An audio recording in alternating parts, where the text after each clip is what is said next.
From the University of Florida's College of Journalism and Communications, you're watching WUFT News. This is a WUFT News Update. I'm Jill Colombo. And I'm Samantha Narson. Thanks for joining us. The University of Florida made national headlines this week.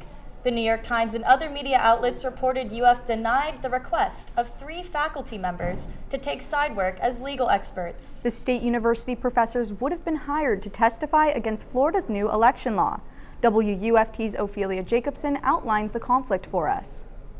It's the intersection where voting rights and free speech meet, and the University of Florida is taking center stage. Here's how it all began. A lawsuit was filed against the state by a coalition of voting rights organizations in response to Governor Ron DeSantis' approval of Senate Bill 90. The bill limits the use of drop boxes, adds stricter ID requirements for voting by mail, and bans voter influence within 150 feet of polling places. In a press release, the coalition referred to the bill as Florida's discriminatory voter suppression law. 3 political science professors, Daniel Smith, Michael McDonald, and Sharon Austin, requested to testify. The university sent an email stating, quote, "There have been news reports indicating the University of Florida violated the First Amendment rights of 3 faculty members by denying their request to testify in exchange for payment."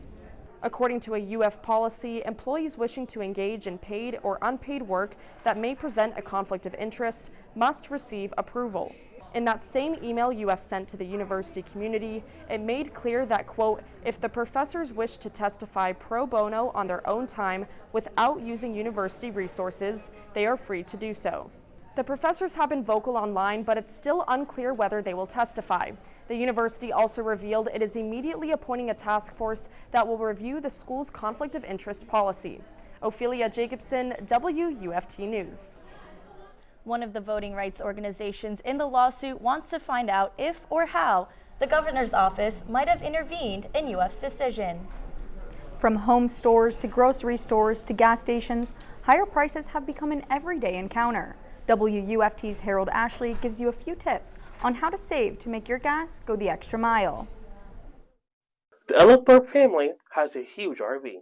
Right now, let's see, we're getting 8 miles to the gallon, and my kids are better at math than I am, but we're getting 8 miles to the gallon, and we're traveling about 1,000 miles on this trip. With the recent spike in gas prices, it hurts a little bit, hurts in the wallet, for sure. It's normally a little over $100 to fill it up. It's got an 80-gallon tank. Danny and his family got the RV to help eliminate other expenses. We save money on hotels and things like that. We're able to take a lot of our meals and things with us in the camper, but the gas certainly does hurt on trips like this. Florida's gas prices are the highest we've seen in 7 years. Since November of 2020, the price of gas has risen by over $1. I'm from Kenosha, Wisconsin, and I drive to Florida every end of October for 4 months. Carol Reichel also feels the pressure at the pump.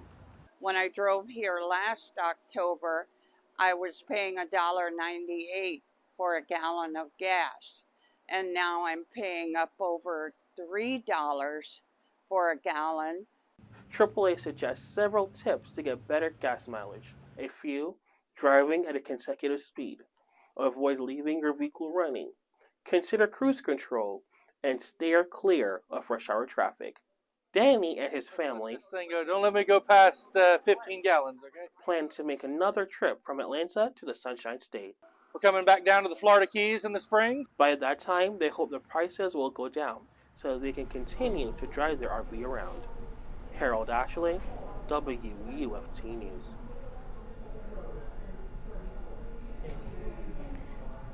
After a pretty chilly weekend, it feels like it might be warming up a little bit. Zoey Robinson joins us now with her forecast.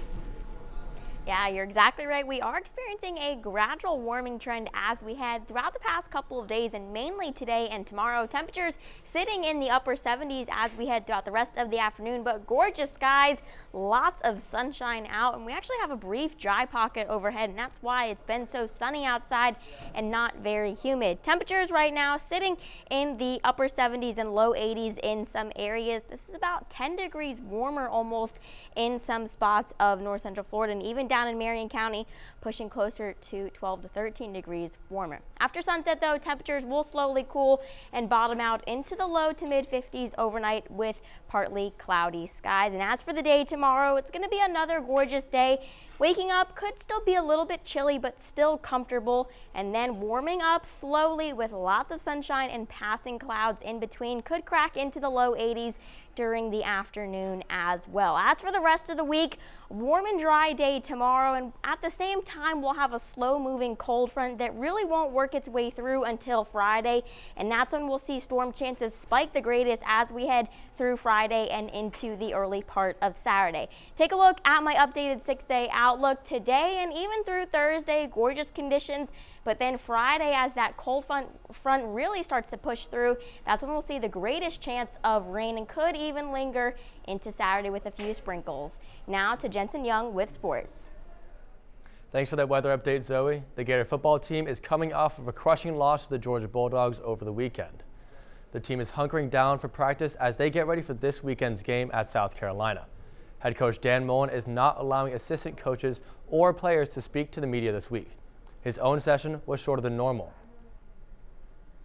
And we're playing an excellent South Carolina team this week. That's what I'm focused on.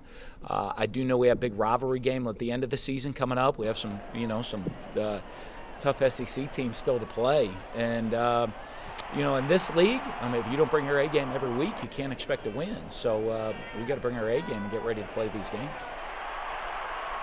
Both teams are 4-4, and South Carolina is at home. But the Gators are still an 18-point favorite. The Florida men's basketball team played its only exhibition game last night against Embry-Riddle. The Gators beat the Eagles 80-57. All the team's new additions this year saw the court. Brandon McKissick showed out, putting up 20 points while going 7 of 13 from the field. And Tyree Appleby was hot from 3, going 4 for 8 from behind the arc. But the head coach still saw a lot of room for improvement. We saw some stuff at halftime. We saw some stuff defensively that we didn't do a very good job in or with, and we'll see a bunch here over the next couple of days. Really break this thing down closely, both offensively and defensively, and continue to learn. The Gators tip off the regular season November 9th at home against Elon. The World Series is heating up with Game 6 tonight. In Game 5 on Saturday, the Houston Astros were able to cut the World Series deficit to 3-2 in favor of the Atlanta Braves. The Astros won on Sunday 9-5. Tonight, the Braves have their second opportunity to close out the series. If the Astros win, though, they will force a Game 7. First pitch tonight is at 8:09 on Fox. The U.S. soccer team lost to Tennessee today in the quarterfinal round of the SEC tournament. The Volunteers cruised to a 5-2 victory over the Gators. UF finishes another down season with a record of 4-11-4 after just winning 6 times last year. And that's your look at sports. I'm Jensen Young. Thanks, Jensen. Parents, if you can talk your child into it, they could trade that extra Halloween candy for a few dollars cash.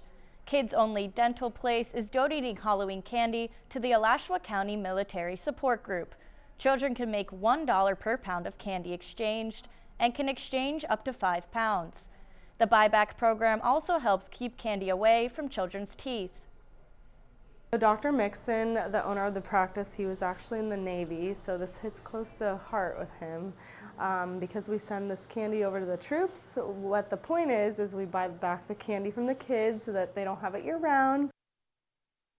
As of Monday morning, they had received 14 pounds of candy. The exchange will continue until Thursday. Thanks for keeping up with WUFT News on Facebook. I'm Jill Colombo. And I'm Samantha Narson. That's our time for now, but your Florida news is always on at WUFT.org.